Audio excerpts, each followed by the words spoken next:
어느 부자에게 무남 동료가 있었습니다. 근데 애지중지 키운 딸이 시집갈 나이가 되니까 이 부자가 고민이 생기는 거예요. 누구에게 시집을 보낼까 고민하던 부자는 공개 구원을 하기로 마음 먹고 광고를 냅니다.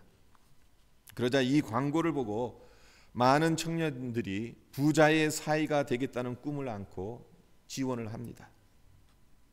드디어 공개 구원하는 날이 되어서 많은 지원자들이 모여들게 되니까 부자가 그들을 호수로 인도했습니다. 그리고 이렇게 말합니다.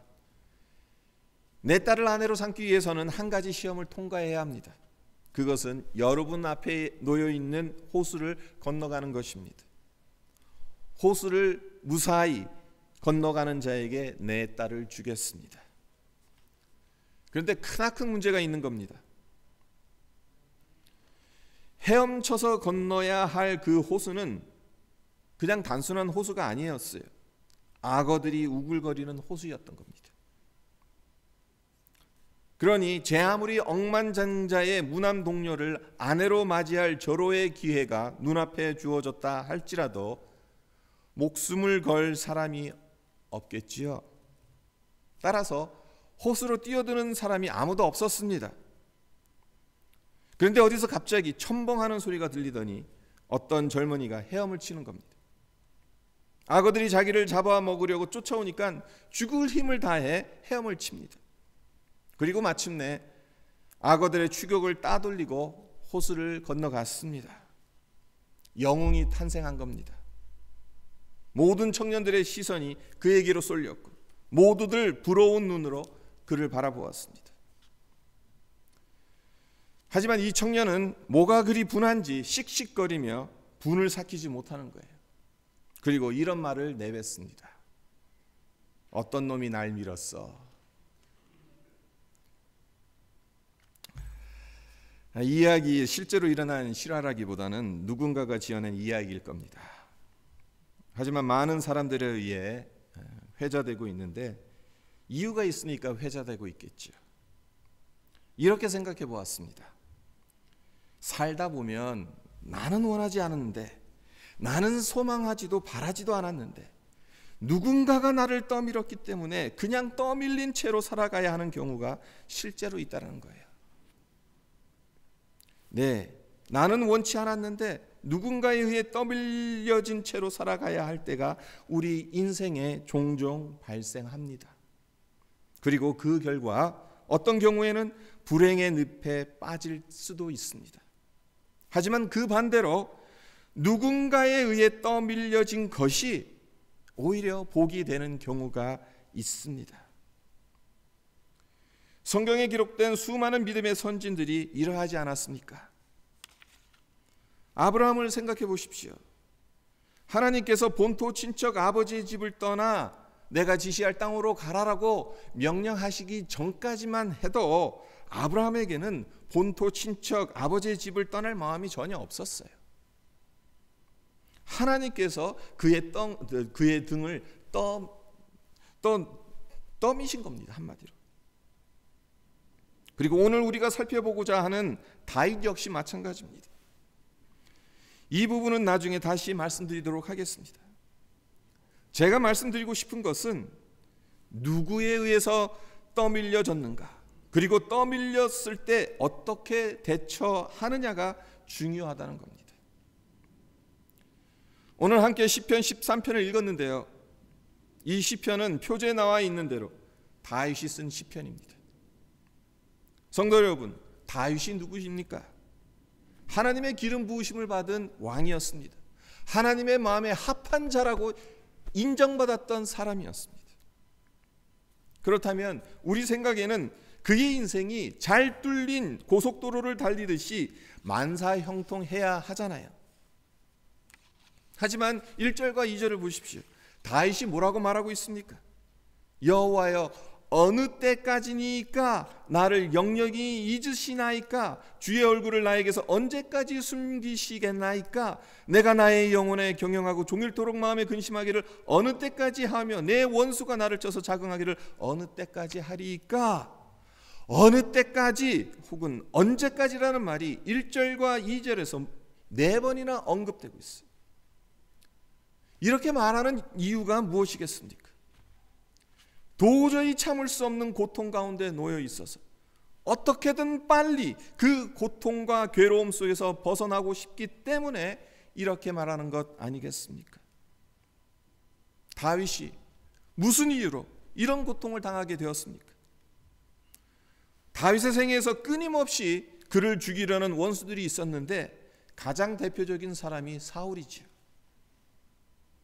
다윗이 물맷돌로 골리앗을 쓰러뜨리고 골리앗이 차고 있던 칼로 골리앗의 목을 베고 난 후 다윗의 인기가 하늘로 치솟게 되니까 사울은 다윗을 시기하고 질투합니다. 사무엘상 18장 7절을 보면 여인들이 뛰놀며 청하여 가로되 사울의 죽인 자는 천천히요 다윗은 만만히로다 한지라. 여인들의 입소문이 얼마나 무섭습니까? 다윗을 칭송하는 소리가 여인들의 입소문을 통해서 이스라엘 사방에 퍼졌습니다. 사울 입장으로는 다윗에게 왕위를 빼앗길지도 모른다는 불안감이 몰려들었을 것입니다. 그러니 다윗을 질투하고 증오할 수밖에요. 그런데 그런 와중에 어떤 일이 일어납니까? 하나님께서 사무엘을 시켜 사울의 미움을 받고 있는 다윗에게 기름을 부어 왕이 되게 하셨습니다. 이런 사실을 사울이 모를 리 없었을 때 사울의 질투와 증오가 날이 갈수록 심해져서 결국엔 다윗을 죽이려고까지 하지 않습니까? 하지만 다윗의 입장에서 한번 생각해 보십시오. 다윗 왕이 되겠다고 스스로 나섰습니까? 아니에요. 사무엘 선지자가 하나님의 명령을 받아 왕을 세우겠다고 이새의 아들들을 불러 모았을 때 다윗은 아예 그 자리에 있지도 않았습니다. 어른들 일에 끼어들어서는 안 되는 별 볼 일 없는 어른 아이로 취급받았기 때문에 그러했던 거예요. 그런데도 하나님은 그를 불러오게 하셔서 기름을 부어 왕이 되게 하셨습니다. 한마디로 하나님에 의해 떠밀려 왕이 된 거예요. 어릴 때부터 나는 커서 대통령이 될 거야. 그 꿈이 있었던 게 아니에요. 어떻게 보면. 자, 이왕 이렇게 되었으면 어떻게 해야 됩니까? 하나님께서 다윗을 보호해 주시고 축복해 주셔야 하잖아요. 다윗을 질투하고 증오하는 사울을 혼내 주셔야 하지 않겠습니까? 하지만 하나님은 어떻게 하셨습니까? 그렇게 하시지 않았어요. 오히려 자기를 죽이려고 하는 사울을 피해 광야로 도망을 쳐야 했고 동굴에 숨어 살아야 했고 국경을 넘어 적국의 땅으로 도망쳐서 미친 사람 흉내를 내기까지 해야 했습니다. 그러니 다윗이 얼마나 극심한 정신적 스트레스에 시달렸겠습니까? 사울에게 쫓겨다니면서 잠이나 제대로 잤겠습니까? 이와 같이 고통스러운 나날을 보냈으니 어느 때까지니까 라고 4번씩이나 하나님께 탄식의 부르짖음을 내뱉고 있는 겁니다. 어찌하여 이런 일이 있을 수 있냐고, 이렇게 공고하고 힘든데 왜 내버려 두시냐고, 잊으셨냐고, 얼굴을 숨기셨냐고 하소연하고 있는 것입니다. 하나님의 백성에게 있어서 가장 참을 수 없는 고통은 입고 먹고 쓸 것이 없어서 고생하는 것이 아닙니다. 자녀들이 속을 썩히는 것이 아닙니다. 질병으로 고통당하는 것이 아니에요. 가장 큰 고통은 하나님으로부터 버림받았다라는 느낌이에요. 아무리 불러도 대답 없으신 하나님, 아무리 찾아도 얼굴을 숨기시는 하나님, 하나님으로부터 버림받았다는 느낌이 들게 되면 영적으로 너무너무 힘든 겁니다. 이건 제 개인적인 경험이에요. 저 역시 이런 시간을 통과했어요. 한 1년 넘도록 하나님 앞에 아무리 기도해도 이건 아무런 느낌이 없는 거예요. 하나님이 버리셨다는 느낌밖에 들지가 않는 거예요. 그동안 살아오면서 참 여러 가지 고생했어요. 질병으로 고통당하기도 했습니다. 하지만 그 모든 것들과 견주어 보았을 때 하나님이 나를 버리셨다라는 그 느낌이 들었을 때에 비해서는 아무것도 아니더라는 거예요. 상황이 아무리 어려워도 하나님께서 함께 해주시고 하나님께서 나의 처지를 알아주신다는 확신이 있으면 견딜 수 있습니다. 소망을 품을 수 있어요. 다시 일어설 수 있습니다. 하지만 그렇지 않고 하나님으로부터 단절되었다는 느낌이 들면 어떻게 할 수가 없습니다. 하나님께서 베푸시는 은혜와 복은 더 이상 찾아볼 수 없고 오로지 하나님으로부터 버림받아 저주스러운 고통 속에 놓여 있는 것처럼 느껴집니다. 다윗이 처한 처지가 이러했습니다. 사방이 막혀 있을 뿐만 아니라 하늘도 막혀 있는 겁니다. 그리고 더 큰 문제는 이런 처지가 하루 이틀 단기간에 끝난 것이 아니었다는 겁니다. 성경학자들이 추정하기를 다윗이 골리앗을 물맷돌로 쓰러뜨렸을 때의 나이가 15살 정도 되었다. 그렇게 추정해요. 그리고 그가 사울의 위협에서 완전히 벗어났을 때의 나이가 30세 정도 되었을 것이라고 추정합니다. 무슨 말입니까? 무려 15년이라는 긴 세월 동안 사울로부터 쫓김을 당하며 생명의 위협을 느끼면서 하나님으로부터 버림을 받았을지도 모른다는 극심한 고통 속에서 살아가야 했다는 겁니다. 15년입니다. 1, 2년이 아닌 15년이에요. 그것도 인생에서 가장 혈기왕성한 청년기 때의 15년입니다. 사실 이 지경에까지 가게 되면 대부분의 사람들은 어떻게 하기 쉽습니까? 하나님께서 나를 정말로 사랑하시기는 하는 것일까? 하나님께서 나를 택하시고 나에게 이런 사명을 주셨다면 내가 이 사명을 감당하도록 나를 지켜주셔야 하는 것이 아닌가라는 생각이 자연스럽게 들겠지요. 그래서 하나님을 원망합니다. 믿음을 버립니다. 경건의 훈련을 포기합니다. 다윗 역시 1절을 보면 이렇게 탄식합니다. 나를 영원히 잊으시나이까? 하나님께서 나를 영원히 잊으셨나 보다, 이런 생각이 드니까 그렇게 탄식한 것 아니겠습니까? 2절에도 탄식하는 것이 무엇입니까? 나의 영혼이 번민하고 종일토록 마음에 근심하기를 어느 때까지 하오며. 얼마나 힘들었으면 이런 탄식을 하였겠습니까? 그러나 다윗이 훗날 하나님의 마음에 합한 자라는 인정을 받는 결정적인 비결이 이 탄식 뒤에 곧바로 나옵니다. 다윗이 탄식 다음에 자연스럽게 따라오게 되는 하나님을 향한 믿음을 저버리는 자리로까진 나아가지 않았다는 거예요. 참담하고 혹독한 현실 속에서 어찌하여 이러시느냐, 언제까지 이러실 것이냐라고 탄식하면서도 비록 하나님으로부터 버림받은 것 같은 고통 가운데 놓여져 있을지라도 그럼에도 불구하고 하나님을 계속 의지하겠다는 믿음을 지키는 거예요. 3절을 보십시오. 다윗이 이렇게 고백하죠. 여호와 내 하나님이여, 나를 생각하사 응답하시고 나의 눈을 밝히소서. 두렵건대 내가 사망의 잠을 잘까 하오며. 다윗에게 하나님을 계속 의지하겠다는 믿음이 없었다면 이런 기도 할 수 없습니다. 왜 그렇습니까? 여기서 다윗이 말하는 사망의 잠이란 표면적으로 보았을 때는 자신이 사울에 의해서 죽임을 당하게 될 수 있다는 것을 의미해요. 하지만 그의 내면을 더 깊이 들여다보게 되면 그의 고통이 커지면 커질수록, 그렇게 된다면 혹시라도 믿음이 약하여져서 하나님과의 관계가 끊어져 버리지는 않을까 염려하고 있는 겁니다.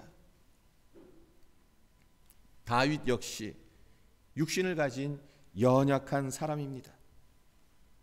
이 사실을 잘 알고 있었기 때문에 그렇게 되지 않게 해달라고 하나님께 간절히 기도하고 있는 것입니다. 성도 여러분, 참으로 역설적이지 않습니까? 하나님을 계속 의지하겠다는 믿음이 없다면 이런 기도를 할 수 없는데, 기도의 내용이 나를 생각하사 응답하시고 나의 눈을 밝혀달라는, 그렇지 않으면 두렵건대 믿음이 약해져서 정말로 하나님으로부터 영영 단절될 수 있다고 기도하고 있으니 역설적으로 들리죠. 역설적으로 보이지만 믿음은 이런 겁니다. 믿음은 양면성을 가지고 있습니다. 하나님을 계속 신뢰하겠다는 의지적인 결단, 믿음의 중요한 요소예요. 하지만 이것만으로는 부족합니다. 나는 연약한 존재이오니 언제든지 믿음을 저버릴 수 있습니다. 그러니 주님 도와주십시오. 응답을 주십시오. 나의 눈을 밝혀주십시오.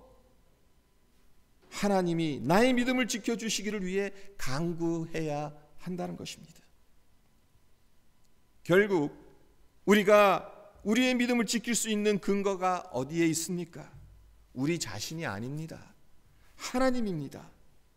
비록 지금은 하나님께서 보시지 않는 것 같고 움직이시지도 않는 것처럼 보인다 할지라도 분명한 것은 연약하고 부족한 인간에게 하나님이라는 절대적인 희망이 있다는 거예요.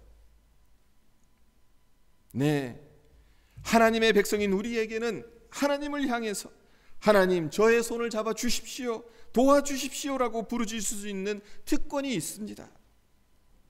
이 귀한 특권을 사용하시기를 바랍니다. 부르짖는 카라의 기도를 하나님께 드리기를 바랍니다. 다윗은 이 특권을 사용하였어요. 하나님께 부르짖었습니다. 그래서 마침내 하나님의 응답을 받게 되는 겁니다. 성도 여러분, 시편 13편을 보시면 1절과 4절과 5절과 6절은 완전히 딴판이에요. 1절에서 4절은 탄식입니다. 그와 반면에 5절과 6절은 감사와 찬송입니다. 어떻게 이런 반전이 일어날 수 있었겠습니까? 15년이라는 긴 세월 동안 하나님께서 침묵하셨고 얼굴을 숨기셨다고 생각했었는데, 그 시간 하나님께서 함께 하셨다는 것을 다윗이 깨닫게 되었기 때문입니다. 여러분의 이해를 돕기에 몇 가지 사건을 말씀드릴게요. 사울이 다윗이 머무르던 동굴까지 들어왔는데도 다윗이 있는 줄 눈치채지 못하잖아요. 하나님께서 사울의 눈을 어둡게 하셔서 다윗이 위기를 모면하게 하셨던 거죠. 또한 사울에게 쫓겨서 아무 준비 없이 도망치는 바람에 먹을 양식과 물이 없던 적이 있었어요. 그때 어떻게 했습니까? 제사장만이 먹을 수 있는 진설병을 얻어먹고도 하나님의 징계를 받지 않았어요. 제사장 위에는 진설병 먹으면 징계받거든요. 근데 다윗은 제사장이 아니었음에도 불구하고 하나님으로부터 어떤 징계도 받지 않았습니다. 하나님께서 다윗에게 특별한 은총을 베푸셨던 겁니다. 어디 이것뿐입니까? 다윗이 망명생활하며 이곳저곳을 정처 없이 떠돌아다닐 때 하나님은 그에게 사람들을 붙여주셨어요. 그리고 이 사람들이 훗날 다윗의 핵심 지휘관과 군사들이 되었습니다. 다윗은 이 사실을 깨달았던 거예요. 15년 동안 하나님께서 침묵하셨던 것처럼 생각됐는데, 하나님의 얼굴을 숨기셨던 것처럼 생각됐는데, 기도하면서 곰곰이 생각해 보니까 그 순간순간마다 하나님께서 피할 길을 내셨고 시험에 들지 않게 하셨고 하나님께서 풍성한 것들로 채워주셨다는 거예요. 그래서 5절에 고백하기를 나는 오직 주의 인자심을 의뢰하였사오니 내 마음은 주의 구원을 기뻐하리이다. 그리고 6절에서도 내가 여호와를 찬송하리니 이는 주께서 내게 은덕을 베푸심이로다. 찬송할 수 있었던 것입니다. 우리의 삶은 어떻습니까? 공부로, 취업 준비로, 비즈니스로, 직장 생활로, 정착하는 문제로, 육신의 연약함으로 힘드십니까? 내가 기도한 것은 왜 응답하시지 않는지, 그래서 하나님은 나를 사랑하시지 않나 보다라는 생각이 듭니까? 왜 이곳 토론토로 등 떠밀어 보내시고는 필요한 것을 공급하시지 않는지 탄식이 나옵니까? 하지만 기억하시기를 바랍니다.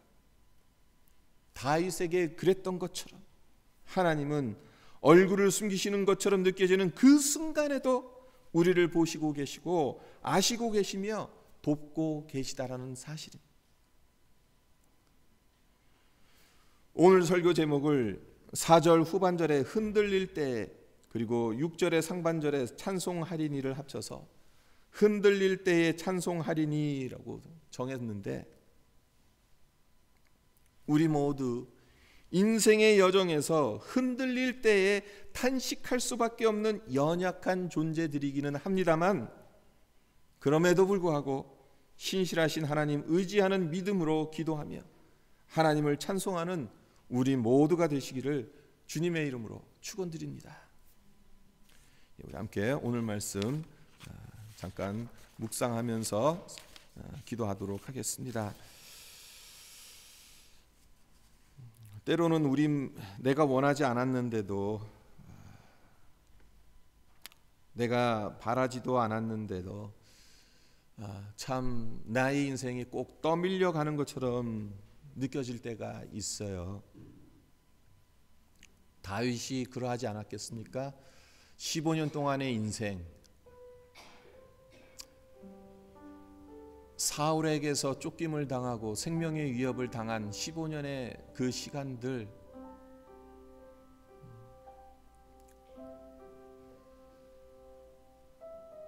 얼마나 힘이 들었으면 4번에 걸쳐서 언제까지 하나님께서 그 얼굴을 숨기시겠냐고, 나를 영원히 잊으시냐고, 내 마음이 종일토록 근심하기를 어느 때까지 해야 되냐고 그렇게 울부짖었겠어요. 자기가 왕이 되고 싶어서 기름 부음 받은 것도 아닌데, 하나님이 택하셔서 기름 부음 받은 것뿐인데, 그것 때문에 사울의 질투와 시기를 받고 쫓겨다닐 수밖에 없었고,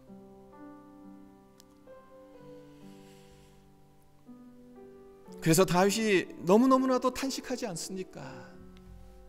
하지만 그럼에도 불구하고 다윗이 끝까지 놓지 않았던 것, 믿음이었어요.